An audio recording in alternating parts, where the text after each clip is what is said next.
In our last leadership training session, we talked about the first ingredient that all great leaders have, which is compassion. Compassion is foundational to effective leadership.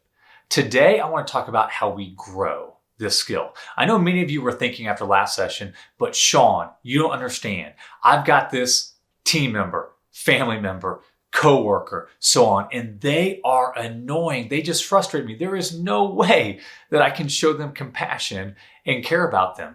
And I would say, I get it. I think we all have that list of people that just drive us nuts. But we can grow in our compassion. Know how? We spend time with them. I know you're going, but Shawn, you don't understand. I do understand. It's difficult.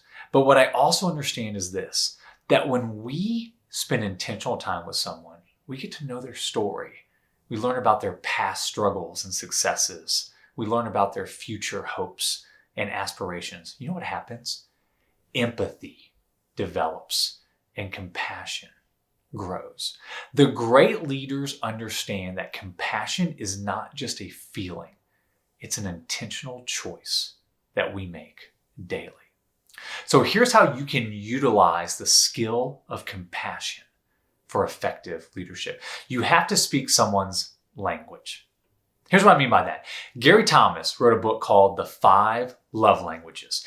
In his book, he talks about how everyone shows and receives love differently. So for couples and in relationships, the more you learn what someone's top love language is, the more effectively you can show that love to them. So I've taken that premise and his points and I've adapted it to leadership. I like to call it the encouragement languages. And they are words of affirmation, quality time, acts of service, and gift giving. So here's how it works. My top one, because most people have a top one or two, my top one is quality time.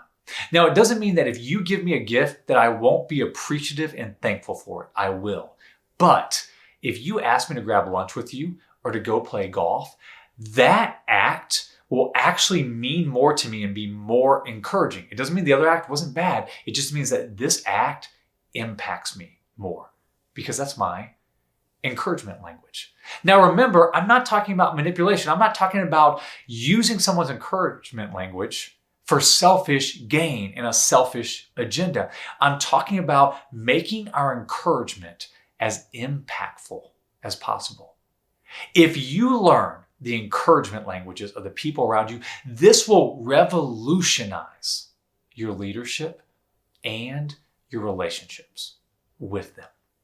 Because you see, you'll now be speaking their language. Just like when you go to a foreign country and you speak the native language, communication is more effective. When you consistently speak someone's encouragement language, your compassion is more effective with that person. So here's our game plan. I want you to look back at that influence list that you created a few sessions ago, that list of people that you want to help lead. As you look over the names, I want you to figure out what's their top 2 encouragement languages. Is it quality time, words of affirmation, acts of service, or gift giving? And then experiment. Try using some of those languages and see which one has more impact on them. It's about making your encouragement as effective as possible. Let me leave you with our tweetable lesson. Compassion isn't just a feeling. It's an intentional choice we make daily.